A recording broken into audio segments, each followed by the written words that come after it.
Pemirsa, Peggy Setiawan menang pra-peradilan. Pemuda yang semula dianggap otak atau dalang pembunuhan Vina dan Eki sudah keluar dari tahanan. Tapi pengungkapan kasus pembunuhan ini jauh dari selesai. Bagaimanapun polisi tetap dituntut menegakkan keadilan dengan mencari pelaku di luar 8 terpidana yang sedang dan telah menjalani hukuman. Apa yang harus dilakukan polisi untuk membuat terang benderang kasus ini? Sudah bersama saya Ketua Indonesia Police Watch Sugeng Teguh Santoso dan bergabung melalui sambungan Zoom Kapolda Jawa Barat 2016-2017 Anton Carlian yang bergabung pada malam hari ini. Selamat malam Pak Sugeng. Malam Mbak Tasya dan malam Pak Anton Carlian. Selamat malam Pak Anton, terima kasih sudah bergabung. Malam Mbak Tasya, Pak Sugeng. Malam, Pak. Baik, semoga semua dalam kondisi sehat ya. Amin. Amin, amin. Pak Anton kayaknya kurang sehat. Kurang sehat ya, semoga segera sehat Pak Anton. Iya, Nah, kita sama. sebelum memulai perbincangan pada malam hari ini, Bapak-Bapak kita akan sama-sama menyaksikan informasi berikut ini. Senin 8 Juli 2024 jadi hari bersejarah bagi Peggy Setiawan. Kuli bangunan itu ditangkap karena disangka terlibat menganiaya dan memperkosa Vina Dewi Arsita di Cirebon, Jawa Barat pada 2016. Lebih dari sebulan Peggy ditahan di Mapolda Jawa Barat hingga akhirnya menggugat dan dibebaskan setelah polisi gagal membuktikan sangkaan mereka. Memerintahkan kepada termohon untuk melepaskan pemohon dari tahanan.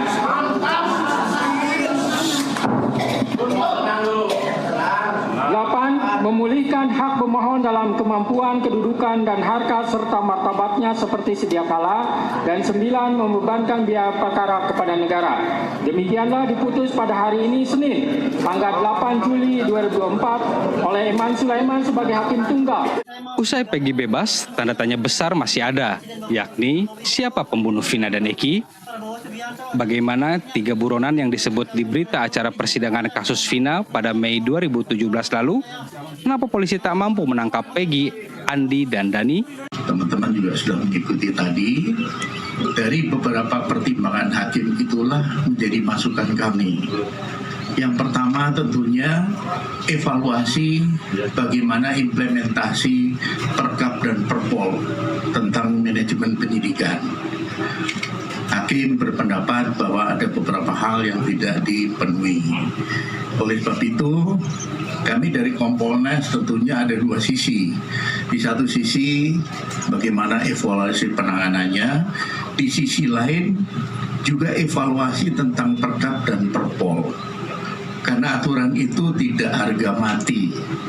Itu terus dievaluasi sesuai dengan perkembangan yang ada.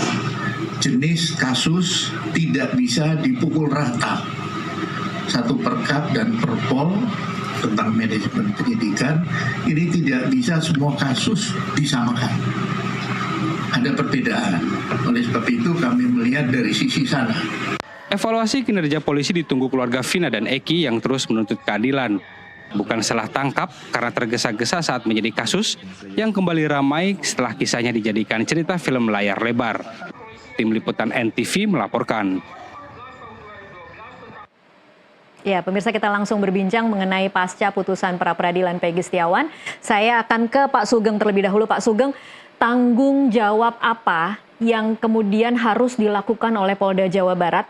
Ada 2 nih Pak tanggung jawabnya, baik secara profesional untuk kelanjutan kasus Vina dan secara moral dan etik terhadap Peggy Setiawan yang harus dilakukan Polda Jabar saat ini. Tugas kepolisian kan sudah jelas ya, kalau ada satu tindak pidana terjadi, maka harus diungkap.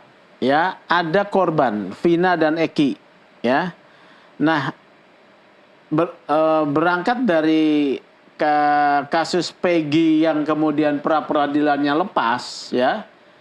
Maka tetap ada kewajiban bagi polisi ya, saya nggak bicara Polda Jawa Barat atau bukan nih, kepolisian untuk mengungkap siapa pelaku pembunuhan terhadap Eki dan Vina.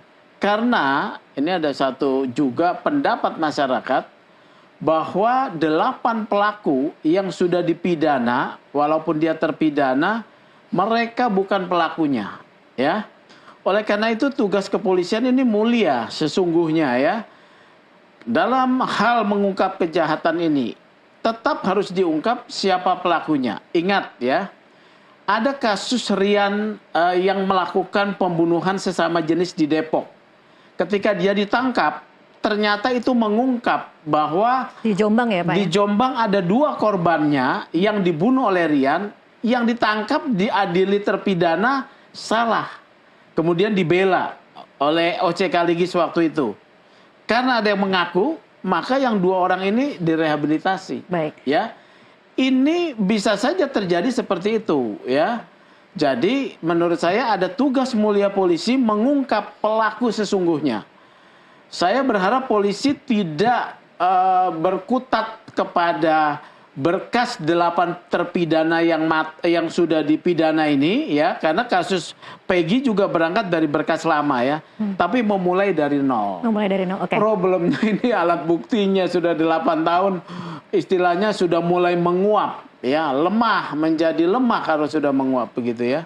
Oke, baik, saya ke Pak Anton. Pak Anton sebagai mantan Kapolda Jawa Barat, Anda mengamati proses kasus Vina ini mungkin dari awal, kemudian naik lagi kemarin di bulan Mei karena filmnya booming di masyarakat. Kemudian kita menyaksikan bagaimana kinerja Polda Jawa Barat yang akhirnya kemudian membuahkan hasil kemarin pra-peradilan dan akhirnya diputus bebas. Nah, Anda melihatnya akan ada kekhawatiran tidak dari Polda Jawa Barat atau Polri sebagai institusi untuk kemudian melanjutkan kasus ini, karena kemarin itu pun mereka berusaha melanjutkan, ternyata hasilnya seperti ini, Pak Anton. Tetap sebagai penyidik Polri di reserse harus melanjutkan penyidikan ini. Walaupun ada ya tadi kesalahan penetapan tersangka.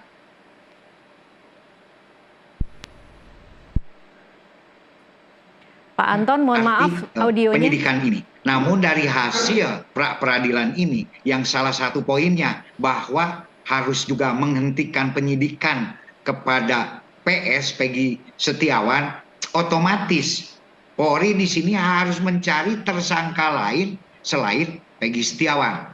Saya pun juga sebagai ya salah satu senior penyidik sangat sedih, kecewa, malu dengan kejadian ini. Tapi ini harus dijadikan satu pembelajaran yang sangat berharga. Dan dalam kesempatan ini pun juga dengan hati yang tulus, saya atas nama Polri dan penyidik mohon maaf kepada keluarga Peggy Setiawan, karena apapun juga Polri juga manusia, pasti ada kesalahan.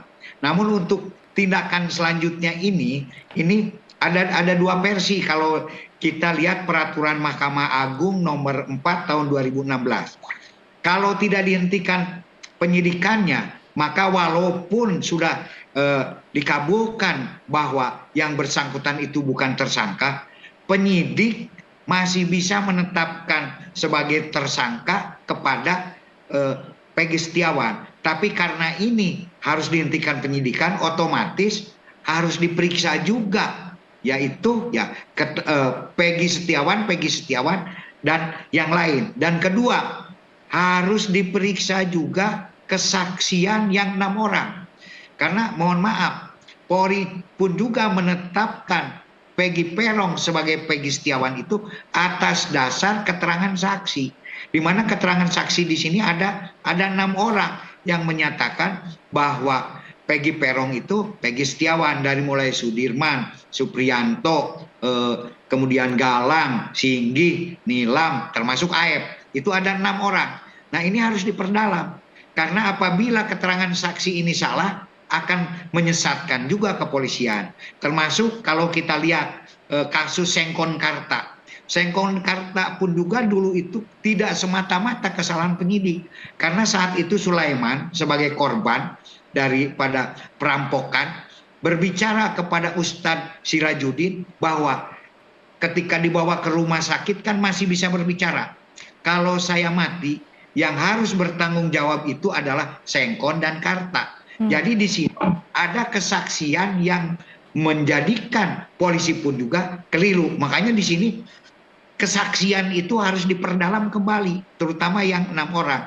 Makanya di awal saya sering mengatakan bahwa yang pertama kali mungkin mengusulkan agar diadakan audit penyidikan itu melalui suatu gelar perkara khusus, ya termasuk saya. Karena di dalam gelar perkara khusus ini akan direkonstruksi mulai dari nol. Mulai dari bagaimana rekonstruksi pasalnya, sudah benar tidak? Bagaimana rekonstruksi tersangka, bagaimana rekonstruksi barang bukti, termasuk rekonstruksi juga olah TKP.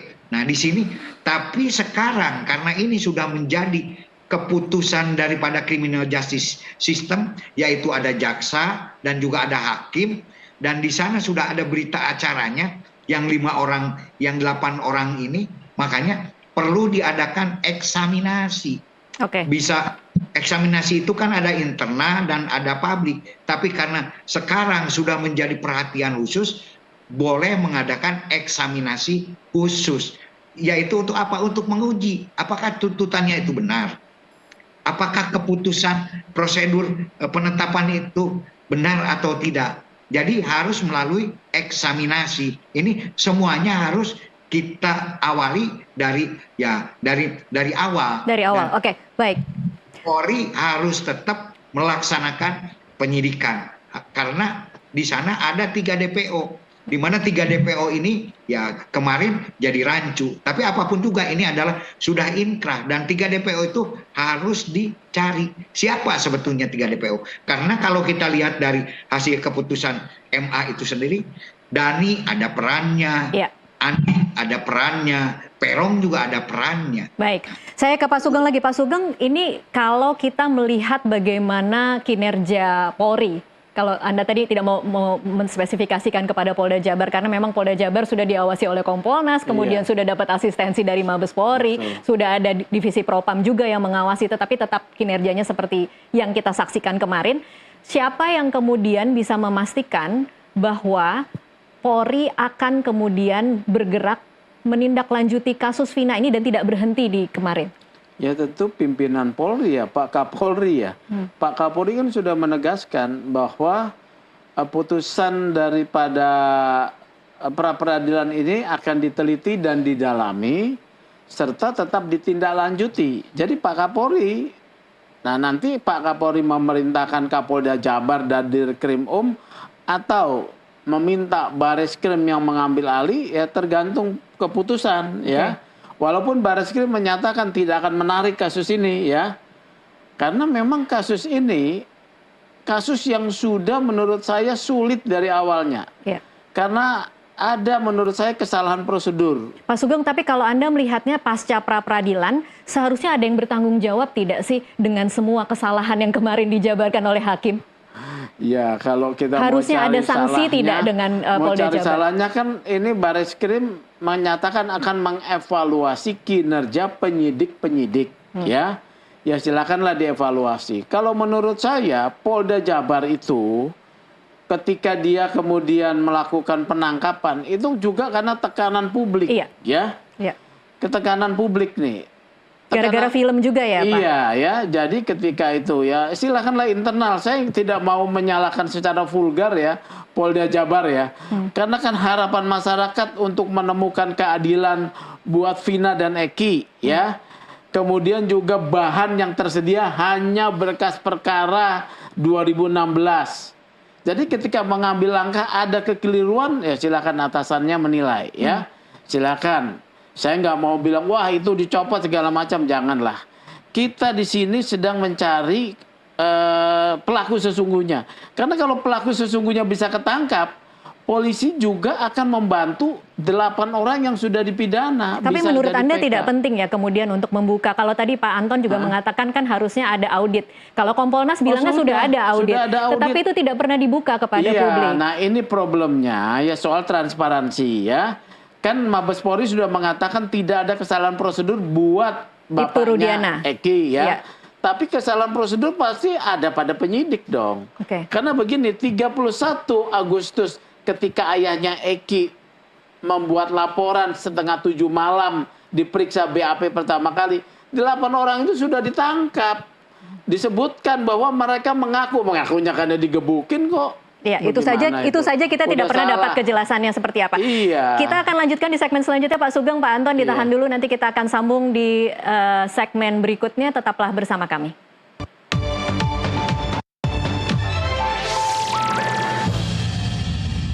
Pemirsa, sebelum kita lanjutkan perbincangan, kita akan simak informasi pasca pra-peradilan Peggy Setiawan akan menyasar AEP untuk kesaksian palsu. Berikut ini. Seperti inilah suasana hari pertama Peggy Setiawan setelah bebas dari ruang tahanan Mapolda Jawa Barat. Di rumah singgah di Bandung, Peggy menikmati sarapan sambil bercerita pengalamannya selama jadi tersangka kasus pembunuhan Vina dan Eki. Nah, kemudian sampai di Polda, ya. Ada perlakuan yang ini nggak, kasar-kasar apa? Ada, semacam kata-kata kasar, banyak ancaman-ancaman kali terus. Ya selain itu saya pernah dipukul, bagian mata sini, Mas Andan pernah lihat, Ibu Yanti pernah lihat. Tunjukin. Salah satu yang apa? Penguasa gedung itu, sepertinya gitu. Penguasa, tahanan. Bukan, yang itu, yang di penyidik, yang di daerah penyidik itu apa? Yang ibaratnya, yang penguasa apa? Ibaratnya yang ini lah, polisi lah. Polisi. Kenapa sampai dipukul waktu itu? Saya kurang tahu itu. Ya artinya nanya dulu kah?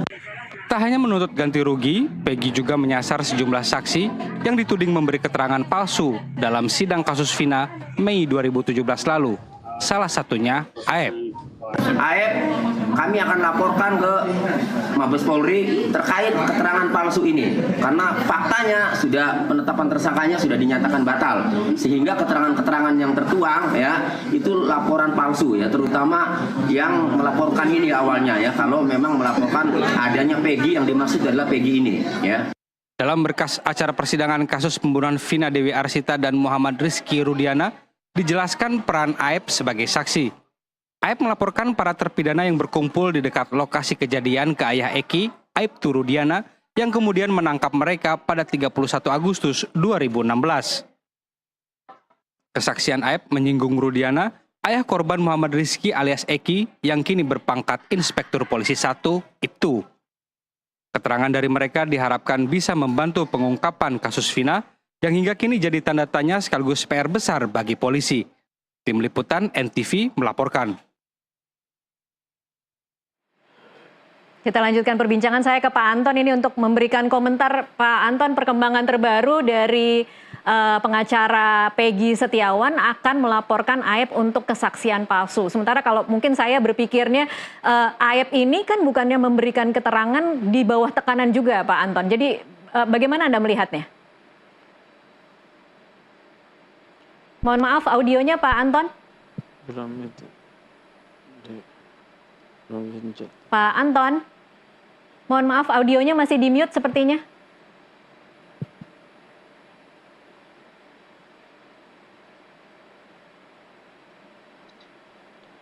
Bagaimana sekarang? Iya, bisa didengar. Silakan Pak. Jadi memang dari awal pun juga bahwa keterangan saksi itu justru yang pertama kali harus kita dalami lagi. Karena apabila keterangan saksi itu salah, akan bisa menyesatkan kepolisian. Namun di sini pun juga apakah memang benar kesaksian AEP itu salah, ini harus diuji juga. Nah, mungkin cara mengujinya itu menguji dengan alat bukti lain dan juga bisa menguji dengan lie detector keterangan AEP tersebut dan keterangan yang lain-lainnya.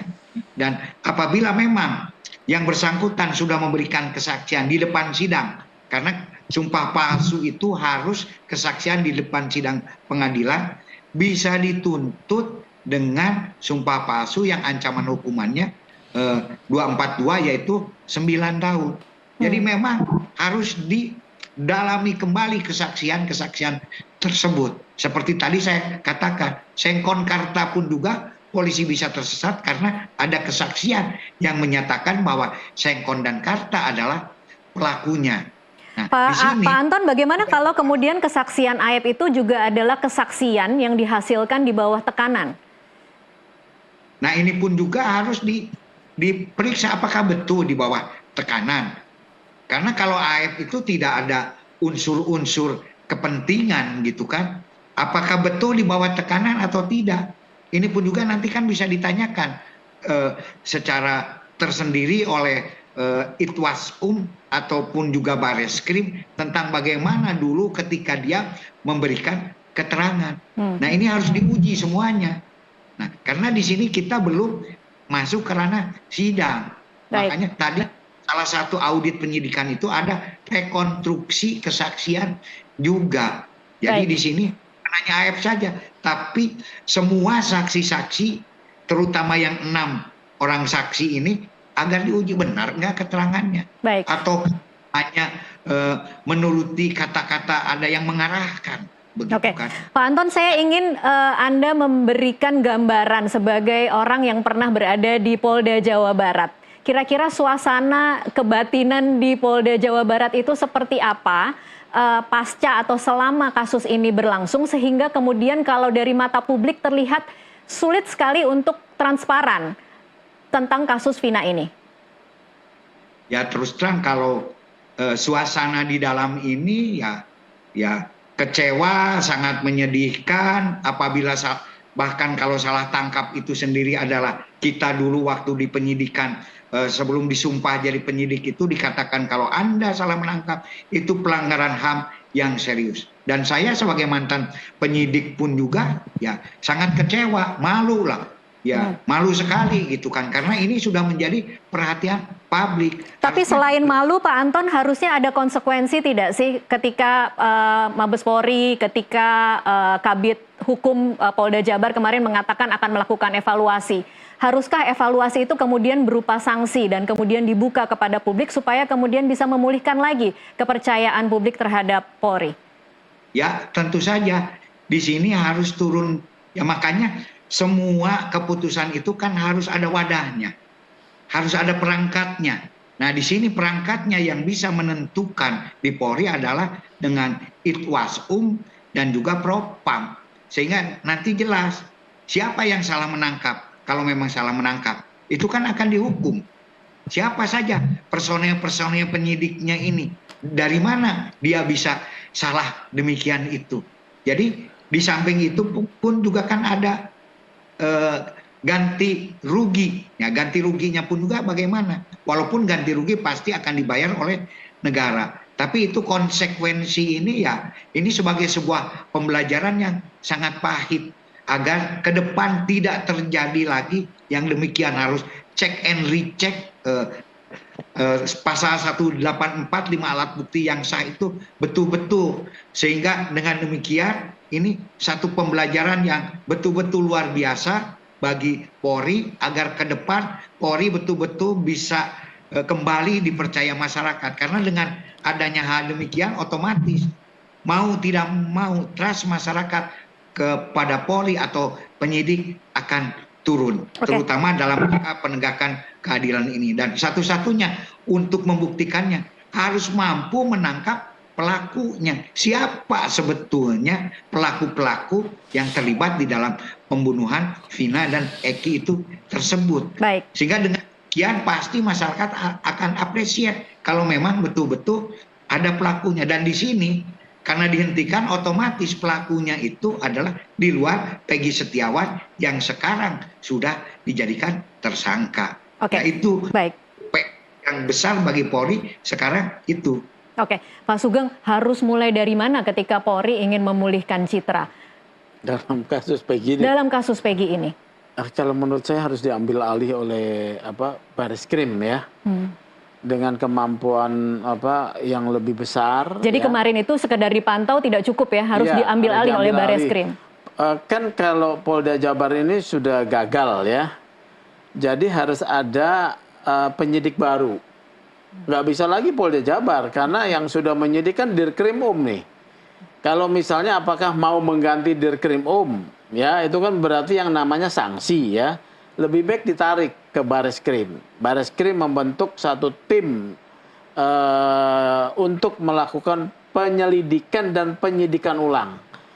Jangan kemudian hasil kemarin audit ya audit forensik terhadap kerja penyidik kan itu menjadi penting. Tidak menjadi haram ya, tidak menjadi larangan kalau melihat misalnya ada bahwa penyidikan awal, dan menurut saya penyidikan awal itu kacau balau ya.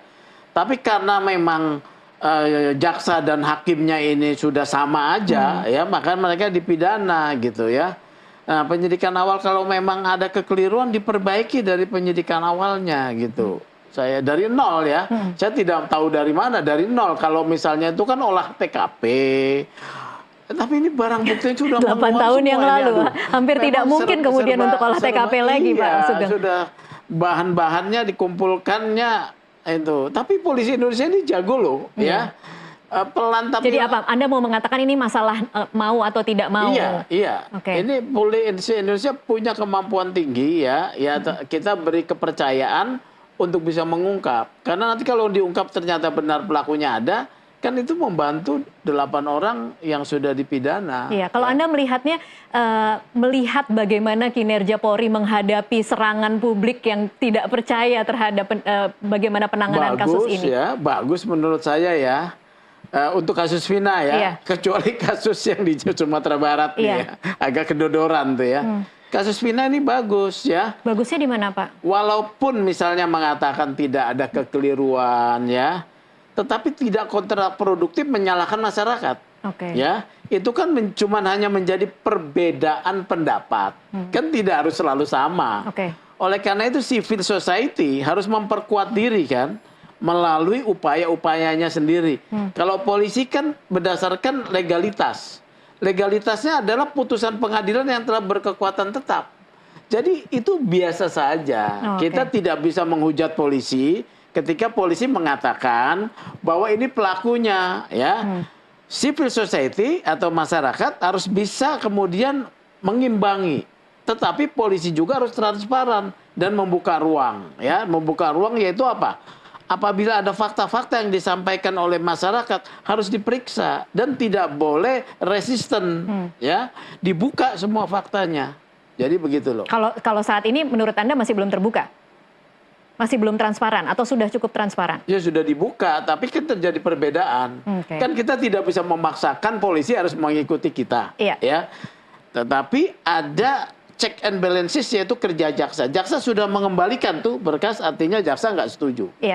Peradilan menyatakan kau ini bukan pelakunya. Jadi ada sistem criminal justice system dalam perkara ini jalan. Karena apa? Karena masyarakat melototin semuanya.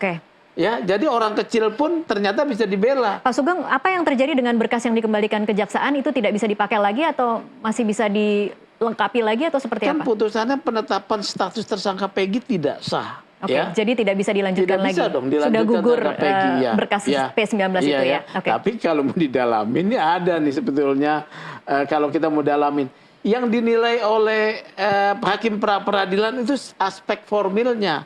Belum menguji material 2 alat bukti itu secara formil sudah cukup dan secara material itu kuat atau tidak belum diuji nih. Tapi menurut saya tidak kuat juga. Ya? Menurut saya ya. 2 alat bukti itu. Baik, saya ke Pak Anton lagi. Pak Anton, tadi sudah disinggung oleh Pak Sugeng, memang kemudian kita sebagai publik masyarakat melihat bagaimana kinerja Polri, tidak hanya untuk kasus Vina ini, tetapi juga kita melihat bagaimana kasus di Sumatera Barat. Ada kemiripan bagaimana Polri merespon respon dari publik kepada mereka yang kemudian dirasa tidak terbuka dan tidak transparan. Menurut Anda seperti apa, Pak Anton?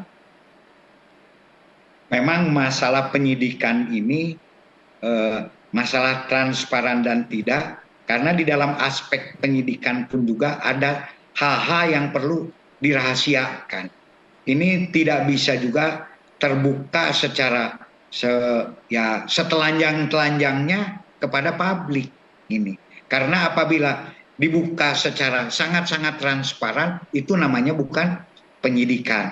Namun di dalam hal ini, mungkin yang dianggap harus transparan ini, Polri harus lebih responsif. Setiap perkembangan langkah daripada penyidikan ini disampaikan kepada masyarakat. Dan begitu juga, tadi saya setuju dengan Pak Sugeng, apabila ada masukan-masukan dari masyarakat pun juga, itu harus ditanggapi juga. Karena sekecil apapun juga informasi ini pasti akan membantu.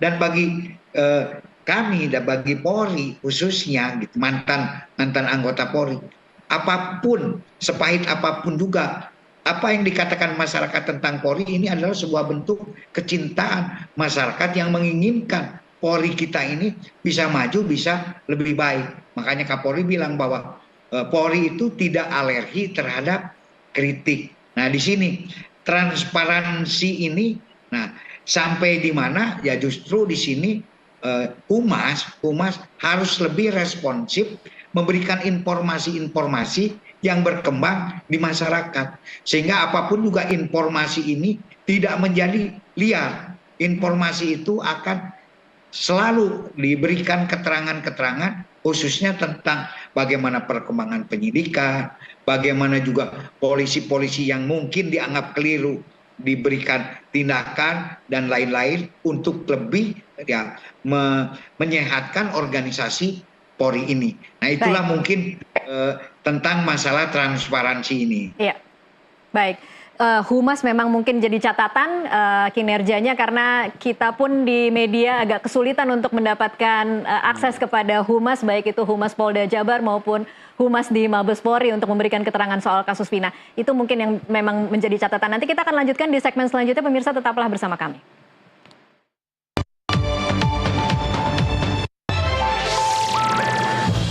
Ya, pemirsa, terima kasih Anda masih terus menyaksikan NTV Prime. Bebasnya Peggy setelah pra-peradilan membuka peluang bagi 8 terpidana lain untuk kemudian mendapatkan keadilan yang sama. Tetapi bagaimana keadilan untuk keluarga Vina dan keluarga Eki? Hari ini kita menyaksikan ada pernyataan dari Wakil Ketua DPR Muhaimin Iskandar yang meminta Kapolri Jenderal Listio Sigit Prabowo untuk melakukan pengawasan dan penindakan sehingga masyarakat tidak dirugikan.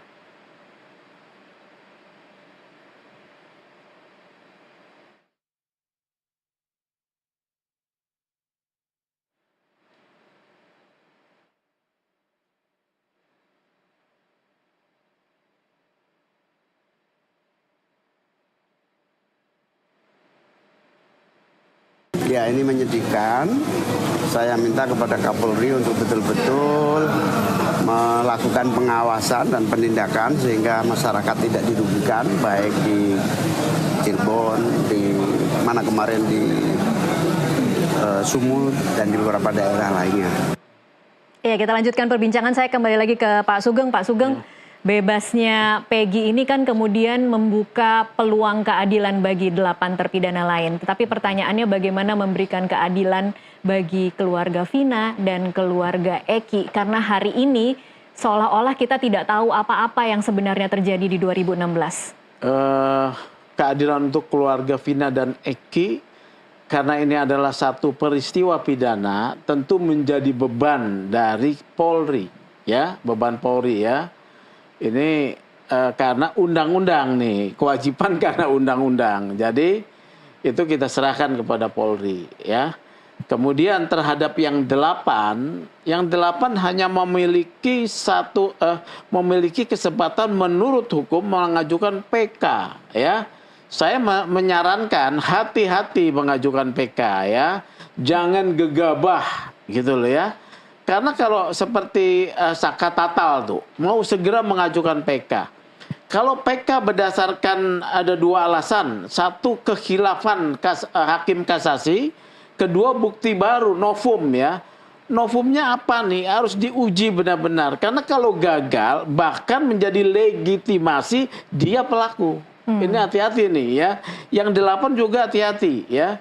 Jangan Anda kemudian malah ketika kalah, Anda akan terlegitimasi Anda pelaku kejahatan. Padahal saya percaya ya, mereka bukan pelakunya. Oke, menurut Anda Pak Sugeng, berbagai keterangan saksi yang kemudian dicabut pada 2024 atas keterangan di 2016 itu tidak cukup kuat untuk novum baru? Ada mekanisme yang rumit ya bagi orang-orang yang dianiaya di dalam penyidikan membuktikan bahwa dia dianiaya ya. Ada saksi verbalisan, kewajiban penyidikan itu memasang CCTV juga, kalaupun ada tidak bisa diakses ya. Kemudian ketika dia dianiaya mungkin dipisah-pisah. Saya sudah sering mengalami nih menangani kasus-kasus seperti ini. Makanya hati-hati. di sini membutuhkan kepekaan daripada hakim. Jadi satu sistem yang kacau misalnya, penyidikan, penuntutan yang kacau, tapi kalau hakimnya peka, ya, melihat tanda-tanda, ini bisa tetap keadilan diberikan. Hakim yang pengadilannya kasusnya sakatatal itu menurut saya mengesampingkan keadilan loh, ya. Karena pengacara Ibu Titin apa tuh ya, salah menulis nomor perkara, ya, dia menulisnya nomor surat kuasa, tapi dalam uraiannya pembelaan dia anggap tidak ada. Mengabaikan keadilan, ini kan hakim yang mengabaikan keadilan, ya. Jadi harus hati-hati. Pak Eman ini ya kita apresiasi ya, tapi kalau tidak disorot oleh publik, dia bisa miring, bisa saja memutuskan ya bahwa dua alat buktinya terpenuhi, mengesampingkan prosedural, ya, prosedural perkap, pemanggilan sebagai saksi dulu sebelum tersangka, penetapan DPO yang keliru, enggak dipertimbangkan, masuk langsung kepada dua alat bukti. Ini sangat mudah, ya, makanya dibutuhkan hakim yang peka pada keadilan, ya.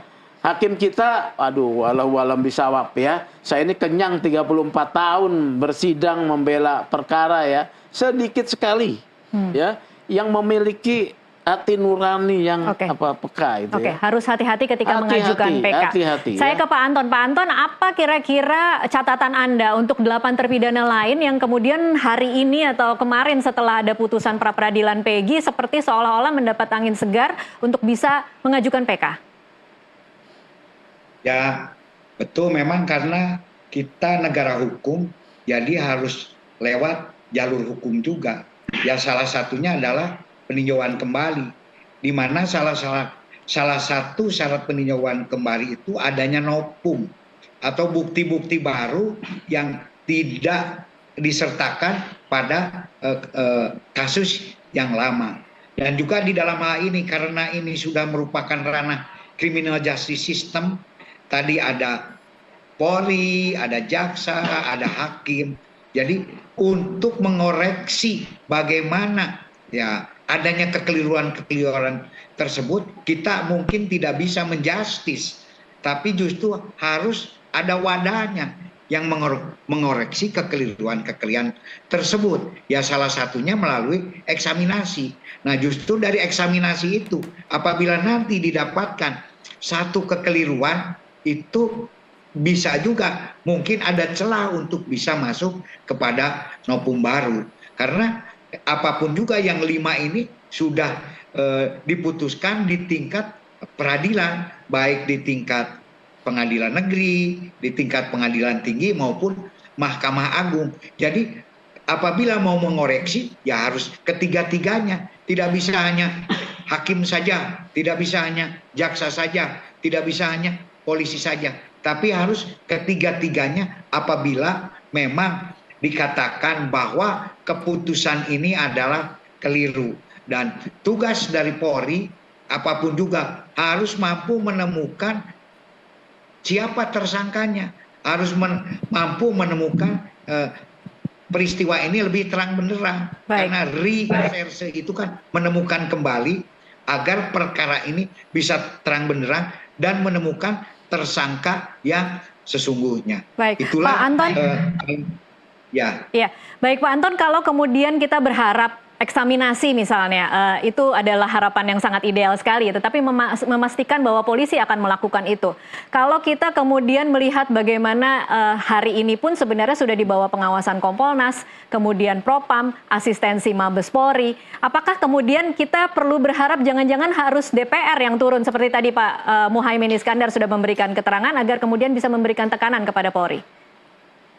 Ya, semua komponen-komponen pengawasan bisa memberikan satu peringatan lah. Dan justru menurut saya dengan putusan pra-peradilan pun juga ini merupakan satu cambuk yang sangat yang sangat menyakitkan, yang harus menjadikan lebih terbuka lagi mata dan hati daripada kepolisian. Yang penting itu serius, lebih serius lagi menangani masalah ini. Apakah mau ditangani di Bareskrim, mau di Polda Jabar, yang penting ada satu keseriusan, terutama keseriusan dari tingkat pimpinan. Karena apabila salah satu kelemahan di dalam manajemen Indonesia ini kan controlling. Nah di sini fungsi kontrol pengawasan agar dikawal betul-betul ini betul-betul harus serius. Buktinya kalau serius, misalkan masalah-masalah terorisme, hampir semuanya kan bisa terbongkar. Kenapa? Karena ditangani dengan sangat serius. Tapi ada baiknya juga apabila memang ini Polda Jabar kemarin sudah dianggap kurang berhasil, saya sepakat juga apabila masalah ini kalau perlu ya diambil oleh Bareskrim. Sehingga dengan demikian masyarakat pun juga akan lebih percaya karena di Bareskrim akan memudahkan untuk masalah scientific investigation-nya. Forensik, kedokteran, kehakimannya juga dekat, inapisnya juga dekat, jadi tidak perlu lagi koordinasi yang ya bertingkat-tingkat, tapi bisa langsung di dalamnya. Baik, Pak Sugeng, Pak Anton, ini mungkin pertanyaan terakhir, tetapi kalau bisa kasih pointers PR besar Polda Jabar atau Polri dalam beberapa hari ke depan harus seperti apa, kemudian melakukan tindakan yang nyata agar kemudian bisa menunjukkan kepada publik bahwa mereka serius setelah pasca pra-peradilan dan bukannya tidak ada apa-apa yang kemudian bisa kita terima. Pertama ya, tadi ada eksaminasi atau audit terkait kinerja penyidikan yang pertama itu harus menjadi acuan, ya, pertama itu ya. Kedua dengan kemampuan mungkin Bareskrim ya, rekaman-rekaman CCTV, karena itu adalah jalan utama itu pasti ada etle, ya, kalau sudah ada dulu ya, saya tidak tahu 8 tahun kira-kira masih selamat tidak Pak Sugeng? Ya itu soal teknologi saya tidak tahu lah ya. Seperti tadi ya pengambilan gambar, kemudian semua data hasil